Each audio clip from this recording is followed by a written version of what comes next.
still going around. Another virus. There's another one. Yeah, there's another variant coming around. Variant. Yeah. Are you serious? Really? Yeah. I don't believe it. Shavua Tov. Wow, but a dangerous one? Well, I guess they're all dangerous. They haven't said yet. It's just complicated.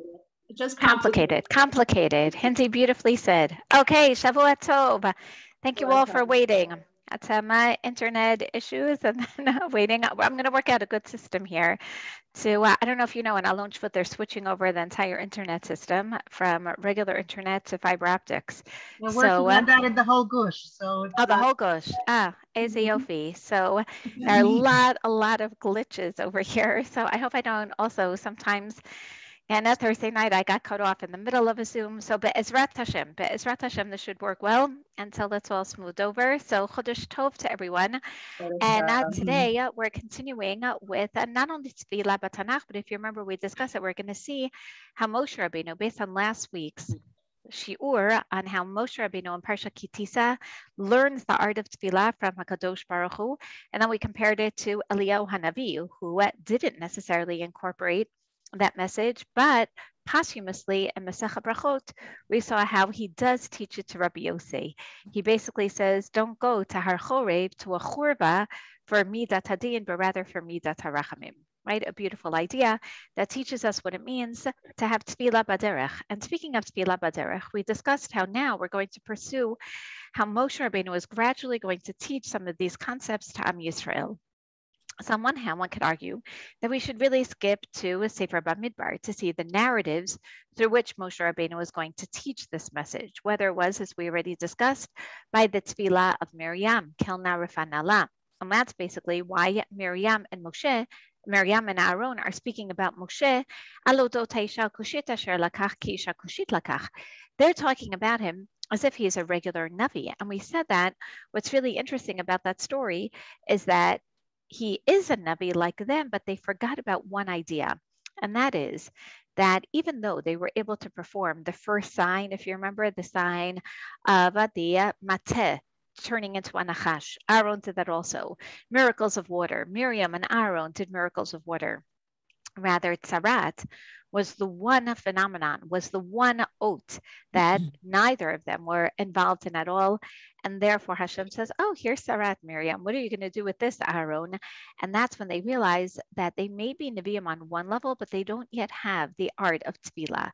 They don't know how to daven, which is, or they don't know that they're capable of Tefillah, which is why Aaron turns to Moshe and Asher No'anu Basher Chatanu, and sure enough, asks, please get in daven on behalf of Miriam, Kelna Refanala, and she's healed. But what I'd like to actually explore is not necessarily the development then of Tefillah in the Midbar until Am Yisrael's entrance to Eretz Yisrael, in as much as other facets of Tefillah that we see throughout the Torah. And believe it or not, now this week's Parshat Vayikra, is perfect timing to discuss aspects of Tefillah that we already see noted in Korbanot. And if we mention in Parshat Mishpatim that the idea of Tefillah is not just appealing to HaKadosh Baruch Hu for Rachamim. It's not just Rachamim, it's also Amidah Lefnei Hashem, standing in front of God and recalibrating our own values. Ben Adam Lamakom, Ben Adam La'atzmo, Ben Adam L'Chavero. Do you remember this? I'm just waiting to see nods. Okay, excellent. Thank you. Mitsuyan. Even for those who are not showing their faces, I'm assuming that you're nodding right now, because what we're going to do is now take a look at, as I share the screen, and I'll also send it to you. Oh, Shani, את יכולה לתת לי להיות co-host בבקשה? וגם בינתיים, in the meantime, I'm also going to send you, here you go. I'm going to send you a PDF of this as well. Okay, let's see. So that's תודה רבה. Okay. מצוין. Okay, so now we're going to take a look and understand Tefillah through Tanakh, as we've been doing, focusing now in Vayikra, obviously, on the second component of Tefillah. Do you remember we saw this breakdown? We said that we're going to keep going back to this breakdown because it's a central aspect of understanding Tefillah and Tanakh, because Rabbi Yosef by Rabbi Hanina explains that Tefillot Avot Tikanu, which is why we spent the whole first half of the year discussing Tefillot Avot Tiknu. But now we're in Rabbi Yeshua ben Levi's opinion of Tefillah Keneged Midim Tiknum. And even though, just to remind you, they each had, I just brought it again, to remind you that they each had a breita to support them. After all, we had all the psukim by Yeshkim Avram Baboker, Amidas, Tefillah, and we discussed why these are the psukim that are selected. Vayitze Yitzchak lasuach basadeh. What does Sicha tell us about Tefillah? Vayifga makom. What is a pgiya? Why use such a contentious verb over here? And all of these highlighted Rabbi Yosef Rabbi Hanina's understanding of Tefillah being modeled after the Tefillah of the Avot, which we said is more of a spontaneous expression of emotion, as opposed to Rabbi Yeshua ben Levi. Rabbi Yeshua ben Levi says, what do you mean? I have a good breita that supports me to show that Tefillah Keneged Karbanot, and that is with regard to all the different times. Sharei Tamid Shel Shachar Kari V'holech Ad Chatzot. Rabbi Yehuda Omer Ad Arba Sha'ot. Sharei Tamid Shel Shachar Kari V'holech Ad Arba Sha'ot. Basically, again, we see that the laws of Tefillah are all based on the Karbanot, and therefore, he even goes so far as to say that all the time, let's say, Tfilat HaMincha Ha'erev, because we know that the Mincha offering is offered literally till Bein Ha'arbayim.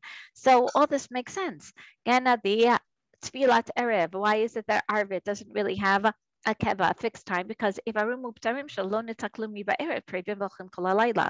Arvit isn't parallel to any specific korban, but rather with regard to all the different parts of the korban that were offered continuously throughout the entire night.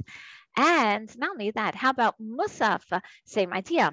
Musaf can be recited until the 7th hour, just like the Musaf of the 7th hour, according to Rabbi Yehuda, Mencha Gedola, the same ideas, and which basically teach us that, in fact, all the different halachot, the nuances, the technicalities, really, of the halachot are all going to be based then on the laws of karbanot. Well, that being the case, then this definitely supports Rabbi Yeshua ben Levi.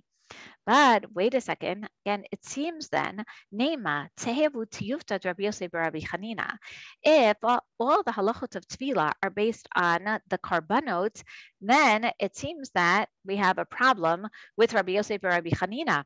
Again, then it seems clear that tefillah is not keneged avot, but the fact that Chazal based all the different halachot on karbanot seems to underscore the opinion of Rabbi Yeshua ben Levi over here. But no, and even Rabbi Yosef Rabbi Hanina could say that it could be that the tefillah, the ideas of tefillah that we discussed are keneged avot, and Chazal added all the details based on the karbanot. So even he would say that the halachot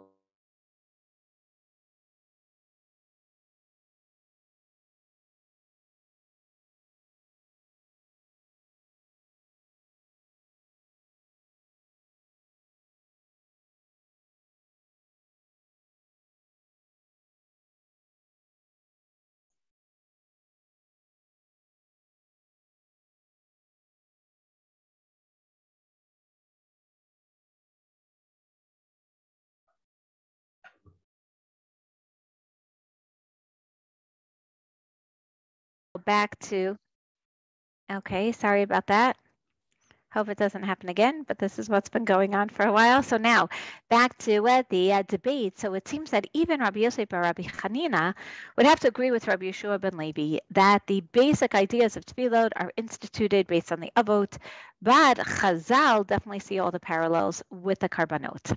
Now, what we're going to do is firstly, before we take a look at Karban Musaf, which is apparently the proof that Chazal see the parallels between tefillot and karbanot, because there isn't a fourth patriarch.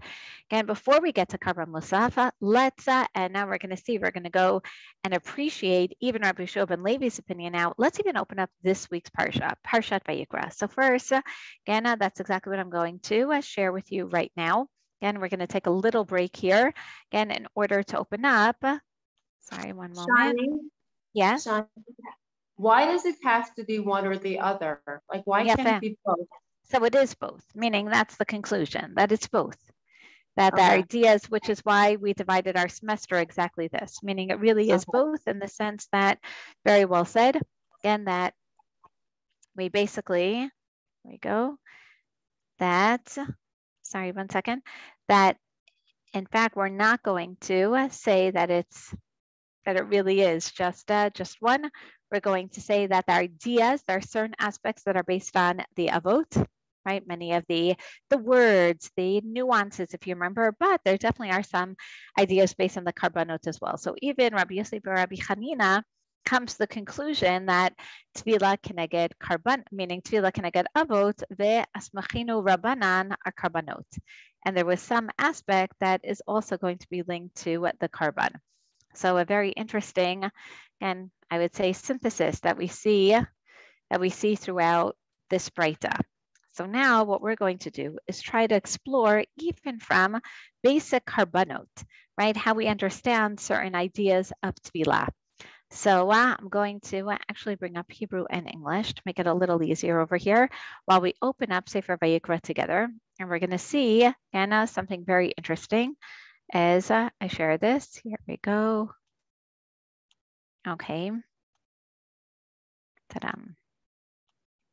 Okay, let's take a look at Sefer Vayikra. And then we're going to go back to our source sheet. Sefer Vayikra, as you know, we have the introduction. Moshe Rabbeinu is waiting outside of Ol Moed. We just read Chazak Chazak V'nit Chazek, right outside of the completed constructive Mishkan. And just like by Har Sinai, Moshe Rabbeinu had to wait till Hashem called him to come atop the mountain, to come into the cloud. So to hear Vayikra El Moshe, Vayidbar Hashem Elad Mi Ol Moed Lemor. And what's the first thing that Hashem tells Moshe?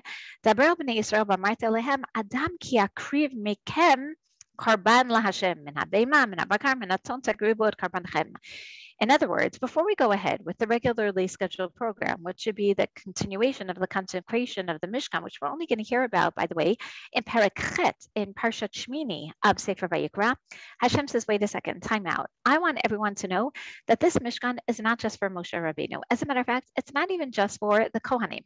It's for every single Adam, every single man. Adam ki akriv mikem. The goal is that one get close to God.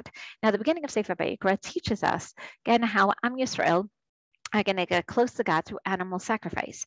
And for many of us, this is very foreign, which is why the Rambam, Maimonides, explains in Moreh Nevuchim that really this is a means to help redirect Am Yisrael, who are so used to sacrificial worship in the pagan world, that ideally this is going to get them to understand the more direct relationship with God that will be manifest by tefillah.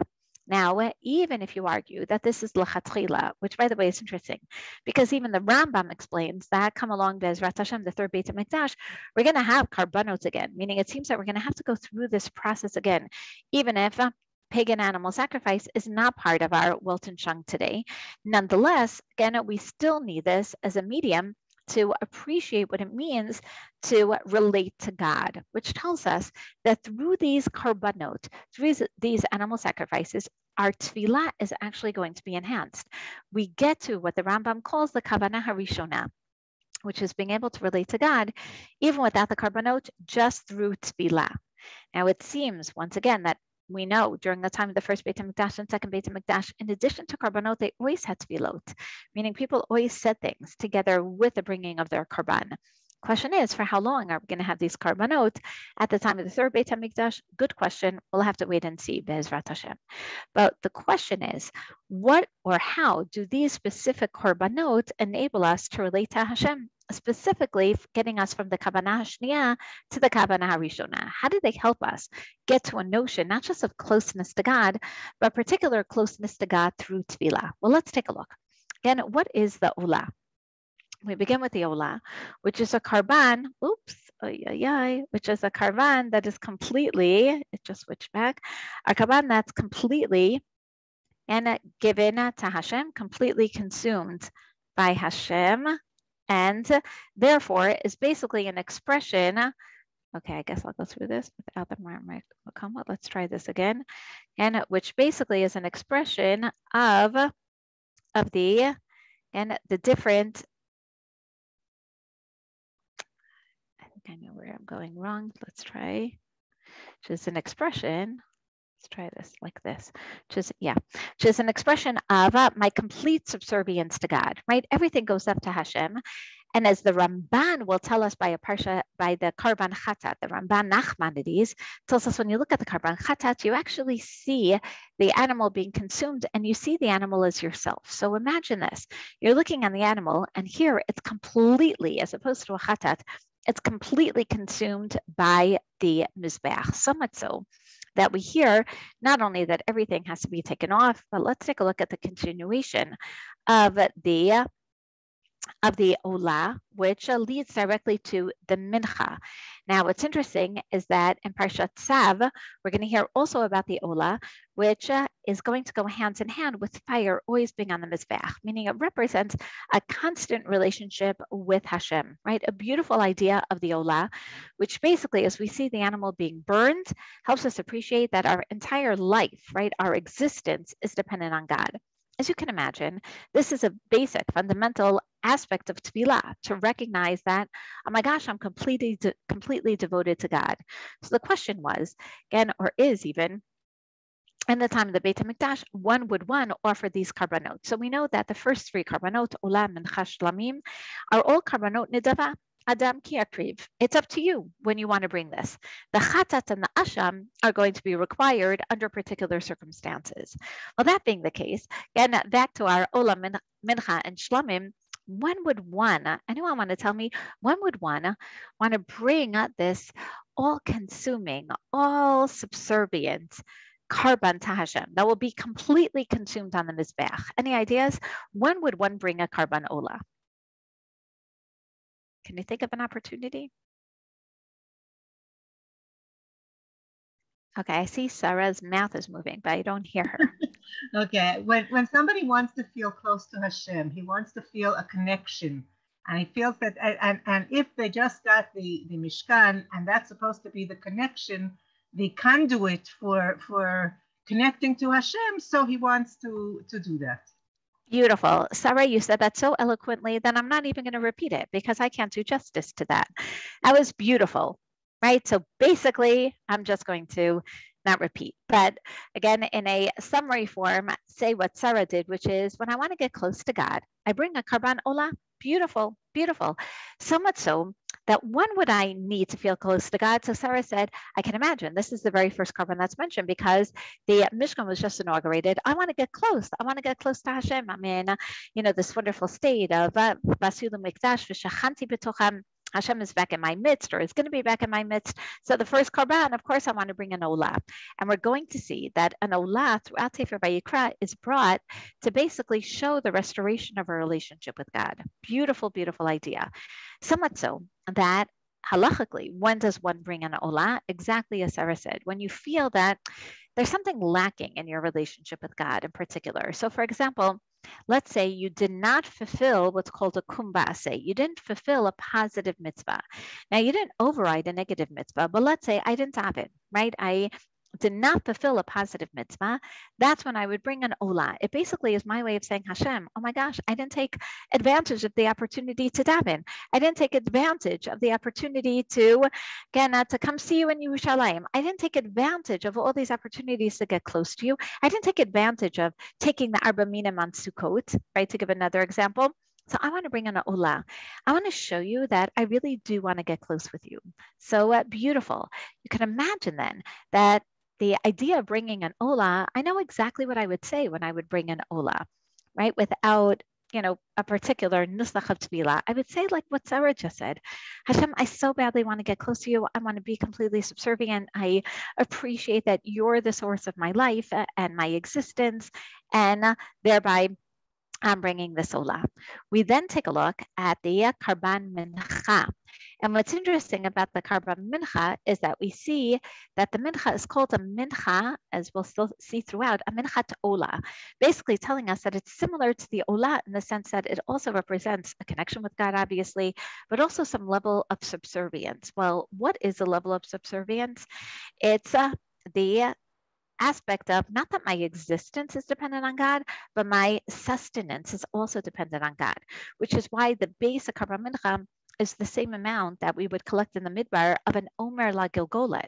I bring an omer, right? Basically, I'm bringing my daily portion, my daily ration of food, as if to say, Hashem, I know that I'm dependent on you for my food as well, right? And this is also a fascinating idea. So much so that both the Ola and the Mincha, on one hand, and the Shlamim, as we'll see, on one hand, have a certain level of latitude, right? I can decide to bring from a tzon, from bakar, right? From oaf, in the case of a Mincha, I can bring it, and we really have to do this workshop. I can bring it as a minchat solet in a raw form, or I can bring it ma'afet tanur, which is like a pita form in the oven, and I can make it very thin. I can have thick pitot, thin pitot, again, what are known as also the ma'afet tanur rikike matzot or regular chalot matzot. Again, they're both pita-like, but one is thinner, one is more like a cracker, the other is more like a chewy pita. Or I can bring a minchat machmat, which is more like a pancake, or I can bring a minchat marcheshet, which is more like a sufganiya. Or again, notice all these different ways. But what is the point of bringing this? Number one, I don't bring it from chametz.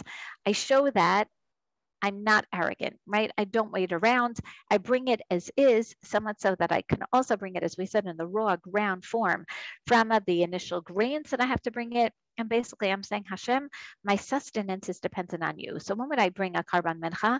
Basically, any time of the day. It's not as complicated as bringing an animal to the mikdash. When I wanted to show Hashem, like the Ola, which is my way of saying, Hashem, I want a relationship with you. I realize that I cannot exist without you. The mincha is, Hashem, I cannot be sustained without you. How about the shlamim? Well, the shlamim, as we know. But the mincha can also be a poor man's karban. Yes, that's what I meant by at any time, any day. Now, it's also called a minchat olah, meaning it could be that I also want to thank Hashem for my basic existence, as Sarah is saying, and I can't necessarily afford a goat, or a bird, so I'm going to bring just flour and oil. Yafem od, 100%. Maybe that's why it's also called minchat olah, but it seems to be expressing something else, right? Meaning not just existence, but sustenance. Like yafem od, right? Which a poor man would definitely, I feel, all the more dependent on. Now, let's look at Perek Gimel of Sefer Vayikra. What does the shlamim come to express? Well, the shlamim, and this is a beautiful idea, and comes from, as Rabbi Yehuda says, the word shalom, because I'm making peace with God, with the Kohen, the Baal HaKarban, everyone gets a little. But take a look, it's called the Zevach Shlamim. Right, over and over again. It's slaughtered, and our sense is more in a festive fashion, right? Whether it's that the Kohen gets the big fatty parts, and the Baal HaKarban gets to eat with him also, but it's even more than that. It really comes from the word also shalem. When I feel a sense of shlemut, when I feel, oh my, Baruch Hashem, everything is going so well, that's when you have to bring a shlamim and realize that it's from HaKadosh Baruch Hu. So I always imagine, right, my daughter becomes bat mitzvah, of course I would bring karban shlamim, and I would have a beautiful barbecue chagiga on Har HaBayit, right? That's the idea of the shlamim. And I combine my life with the life of the Mikdash, which is why in Parshat Tzav we hear that the shlamim have the longest time to offer, not just a day and a night. And usually we go by a night and a day. But in the Mikdash, it goes by a day and a night. And that's usually how much time a Kohen has to eat it, but a shlamim is a day and a night and a day, because it's also combining our time schedule, right, which is night, day, erev and boker, right, basically showing us that the shlamim is a time of celebration. You have a baby, you would have a shlamim, right? Pidyon haben, bring a karban shlamim. But Shani, the difference is that the shlamim also is a communal sacrifice. In other words, very nice. I have to finish eating it, meaning I have to eat it also. So I would invite people. Beautiful. That's also make shalom. So that's what I meant by more when I'm feeling a sense of gratitude. And that's exactly it. That the toda, again, I bring a toda mincha, that would come from chametz actually. And generally I bring it together with a karban shlamim. So yafem ma'od, right? So anytime I feel a sense of fullness and gratitude, I recognize that it's from Hashem. I bring a karban shlamim. That's also the same. In other words, exactly. I bring it, I do it together with everyone else so that, again, I can publicize it. Beautiful. Okay, Hinti, I'm so sorry. That's okay. But then how do you connect this then to tefillah? Like I understand like for Todah. Oh, we're going to get it. That you can make a kiddush and you could do something to show Todah, but how is this divided up in the 3 times a day? And where do you put your kavanah that it's for this, that, or that? Beautiful. Hindi, I am so excited that you're saying this. So excited. Beautiful. Because especially when you get to the karban chatat, right? Karban chatat, you're going to say is obvious, right? This is a chova. This is when you undergo certain sins, right? When you transgress certain sins, for example, anytime you transgress a sin, a positive commandment that you would have gotten carried for, but you did it b'shogeg. So let's say even we know like being Machalel Shabbos b'shogeg, or eating Chamitam Pesach b'shogeg, right? All of this, or doing something in Hilchot Nida, right? That's wrong b'shogeg. I would bring this karban chatat, right? Which basically depends also on your stature. Again, the Kohen brings a par, the Melech brings a par, but the rest of us bring, the Melech brings a Se'irizim, Zachar, the rest of us bring a Se'iratizim.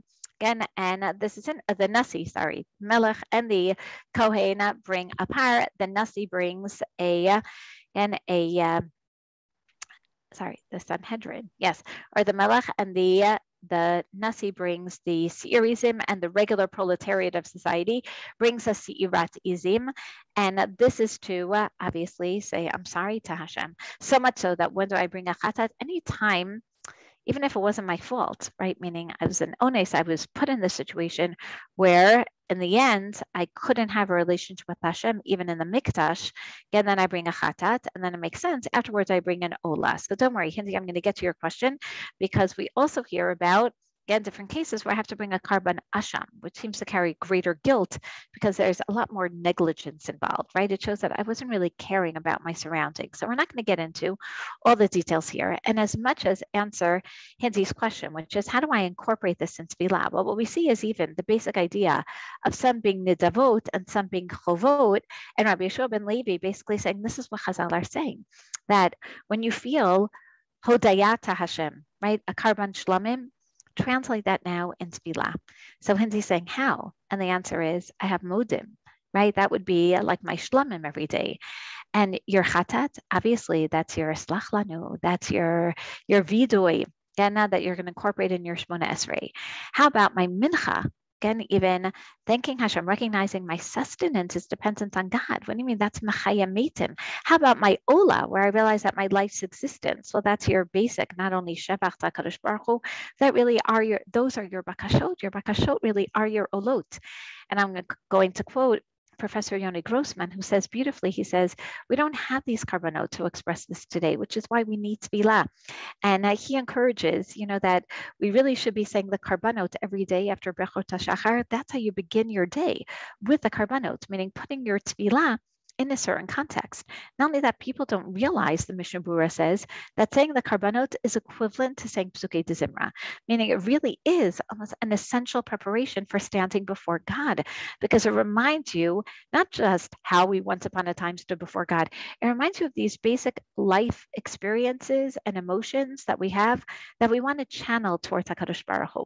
And therefore, even as an exercise, I think we should all accept this exercise, especially in the month of Adar, which was the month of Shkalim, but getting the money together for Karbanot Tibor. Let's put ourselves a little bit more, as Cindy's telling us, let's sensitize ourselves to sacrificial consciousness, right? By that I mean, if we think about the Karbanot, then maybe we will be a little more sensitive to our own vicissitudes in life, to our own different expressions, emotions. What do we feel today?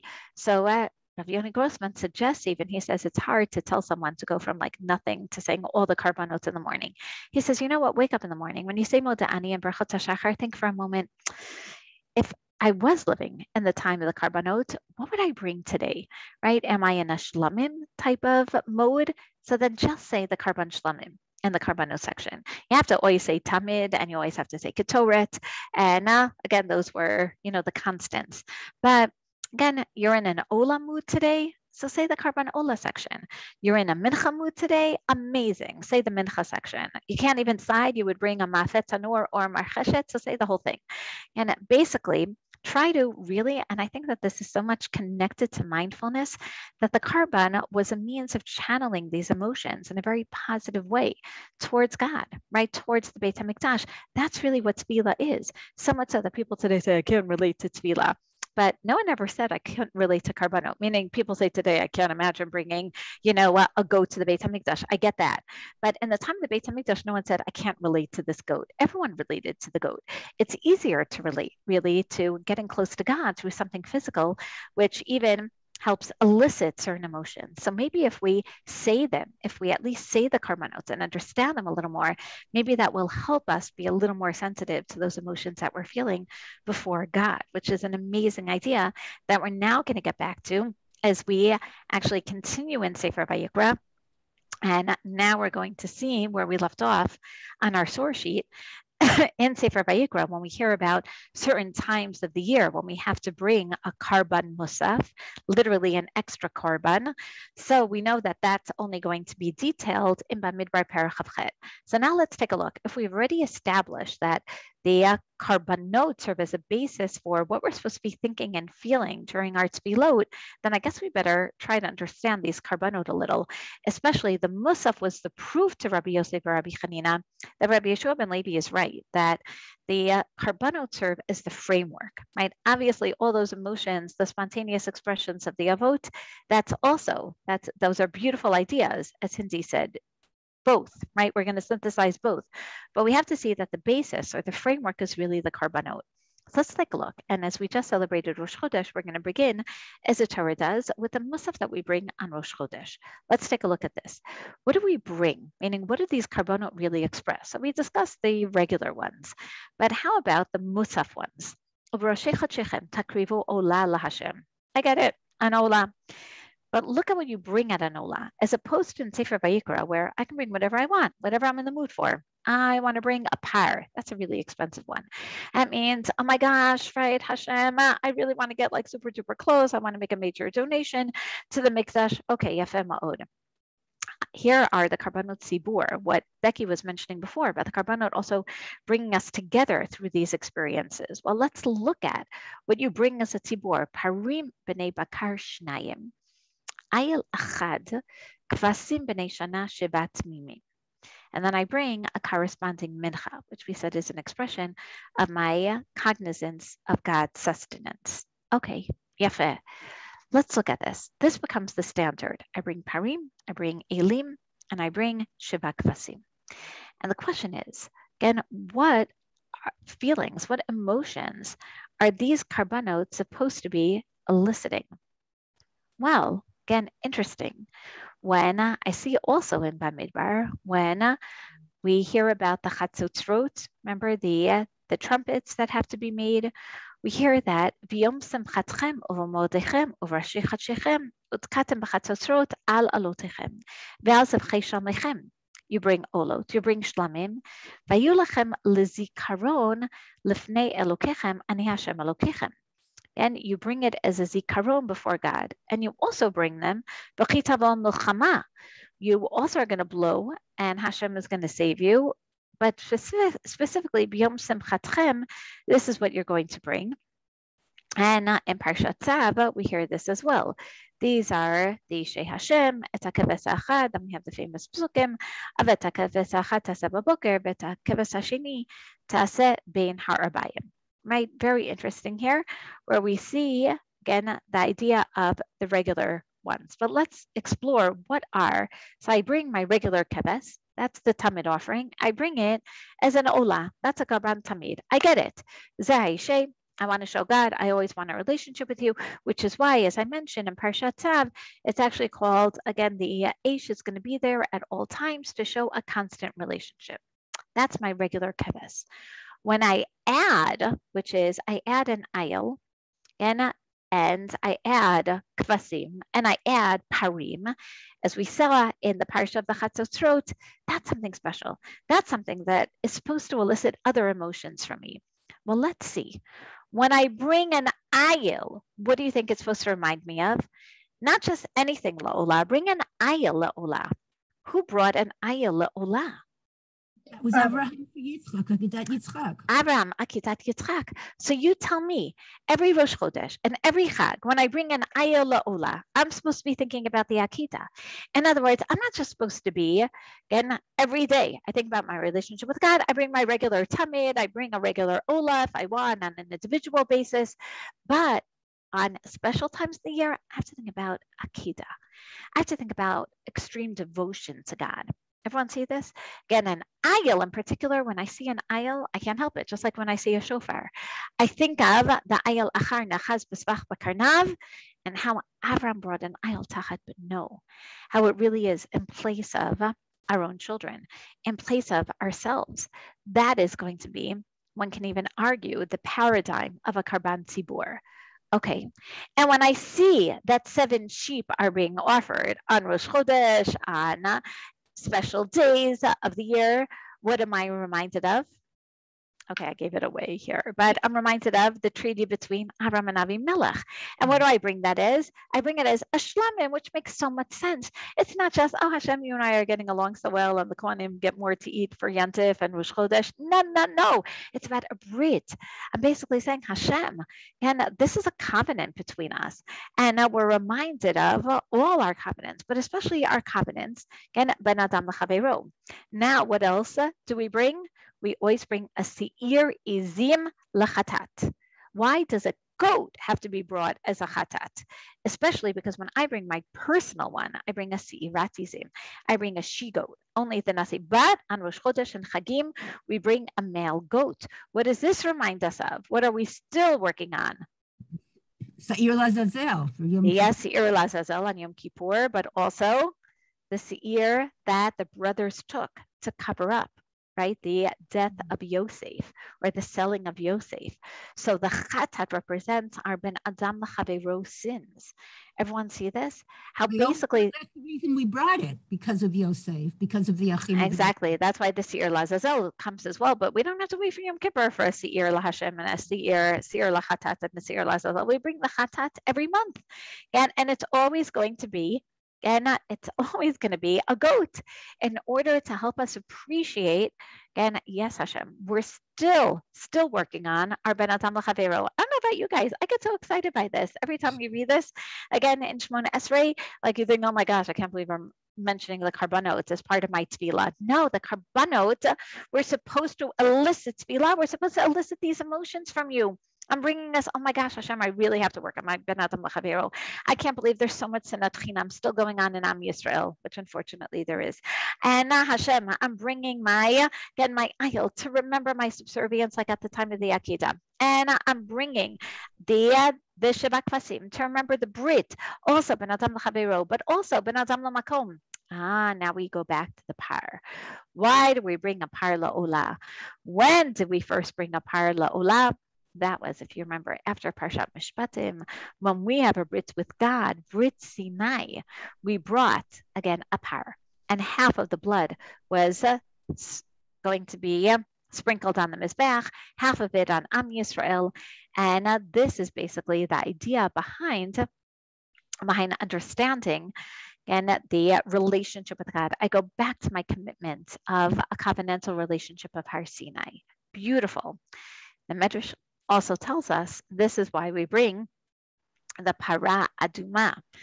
It goes back to our covenant, but also how we broke the covenant, how we made an egel, which is why we also, every time we want to get rid of the strongest form of tuma, we bring a para aduma. Mashal leben shivcha shetinef palatin shamalach. Amru tavo imo utakanea chatzoa. Kach tavo para utchaper ala egel.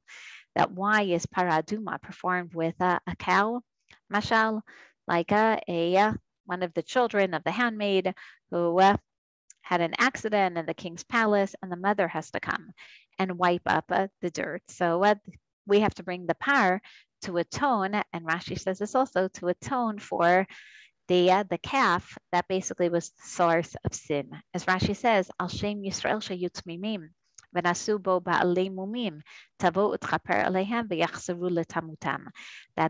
the para aduma also has to be perfect to bring us back to that state of perfection, which is why also it can't be something that had a yoke on it. All of these ideas to remind us of two things, to remind us how we had a covenantal relationship with Har Sinai, how we broke it. So we bring the para basically to say, Hashem, we want to go back there. Which is why every aspect of the para aduma is really for kapara, whether it's the fact that it has to be tmima, the fact that it can't have an ol, Again, it has to be Aharon and the Kohanim because they were the ones who caused the sin.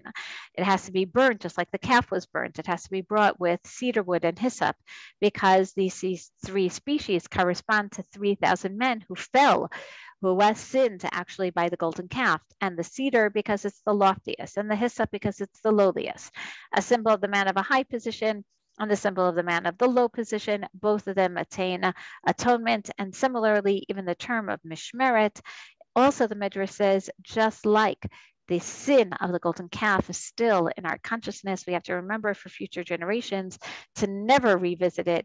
So too, again, we hear the same terminology by the para aduma itself. So yes, I think Kinsey had a question. Yeah. So what is Egla Arufa? Egla Arufa is a very different type. It's not brought as a sacrifice. It's brought as a ceremonial rite when there is a murder victim found between two cities, and the murderer is anonymous. So the people in the city closer to the victim have to atone, have to bear responsibility. And they show bearing of responsibility basically through almost reenacting a murder, right? They take the... But it's not part of karkat? It's not like it's not a korban. It's just killed. Okay. It's not sacrificed to God, and no one eats it. Just the blood goes rushing through the stream, and it basically is showing that, oh my, we're taking responsibility, even if we didn't really kill this person, but we have to take moral responsibility for it. Right? That's why in Sefer Dvarim, it's all about building a model moral society. Now, with this in mind, I hope that we all appreciate how korbanot are not foreign to tefillah, but rather what we've been showing is that they really do enable us to recalibrate our values, that we do understand now that when we stand and we say, Uneshalma parim spatenu, that our mouths should compensate for what we can no longer bring, specifically through parim, specifically through that initial covenant with God, showing that those korbanot were initially ways of expressing our relationship with God. They were ways of channeling these emotions with HaKadosh Baruch Hu. So now we're going to have to replace them by actually speaking about them. And one of the ways to really help evoke these emotions is by talking about not just the emotions, talk about the korban and understand what the korban symbolizes. So Be'ezrat Hashem, with this in mind, not only will we be able to make Sefer Vayikra much more relevant, because as Rabbi Yosef bar Rabbi Chanina ultimately agrees with Rabbi Yeshua ben Levi, yeah, it's true. The korbanot really were the basis of all these ideas, all these emotions that I'm talking about. You'll understand them also if you look at the stories of the Avot, but you really need to know how these different sacrifices were manifestations of our expressions, really, of a relationship with Hashem. And Be'ezrat Hashem will continue to open up next week, Sefer Bamidbar, and we're going to see how these ideas are going to be taught to Bnei Yisrael, not only through the korbanot, but actually through very specific stories of the narrative that we're going to continue to explore. So wishing you all a continued Chodesh Tov, Shavua Tov, Muvorach, and I hope that this enhances your tefillah as it does mine. Thank you. Danny, I always thought of the Egel HaZahav as the manifestation of the par that was in Parshat Mishpatim. Exactly. They wanted to bring back something, and the reason for the Egel is they wanted to start from the beginning. The par is already the adult. That's why I always thought of Egel HaZahav. I think you're right, meaning they said, even the way they said, Chag LaHashem Machar, just like Mi Macharat by Parshat Mishpatim, 100%, they're trying to relive that spiritual high. Unfortunately, they ended up using it as an end and not as a means to the end. So when we bring up par, you're totally right. We remember both. We remember that initial spiritual high, and then we remember how we messed up with it, and now how we're going to try to bring it correctly as a means and not as an end. So that's an excellent point. Shani, it's interesting that after Enkel Okenu, every single morning we say Pitum HaKtorah. Pitum HaKtorah, we're supposed to. And it's not just a school life one says, it's a school life for great things. But as I remember, it showed the Ketorah was an expression of the fact that God is in our midst. So I need this cloud, right? So that's the point. When I say the Ketorah, I realize, oh my gosh, God is still in our midst. Not in the same concentrated way as during the time of the Beit HaMikdash, but definitely there. And Esther, it is so great to see your face. How are you? I can picture you in your kitchen. Thanks. Oh, yeah. Thanks. Last week was my birthday, so Yom Holedet Sameach. That is beautiful. Definitely, I would bring a karban ola if I were you. I would be Slamim. Why Ola? Okay, and a Shlamim. I don't know, an Ola. You realize your existence is really the grace of Hashem. Yes, No, I'm certainly aware of that. Yeah. Yafeh, Although I've always beautiful. had a very hard time relating to korbanot. So now I hope a little easier to translate it more in tefillah. It did give greater depth to it. You did give, Okay, thank you. Dayenu. Thank you. Now we can go on. Have a great day. You too. Have a great day, everybody. You too. Bye. Shavua tov. Shavua tov.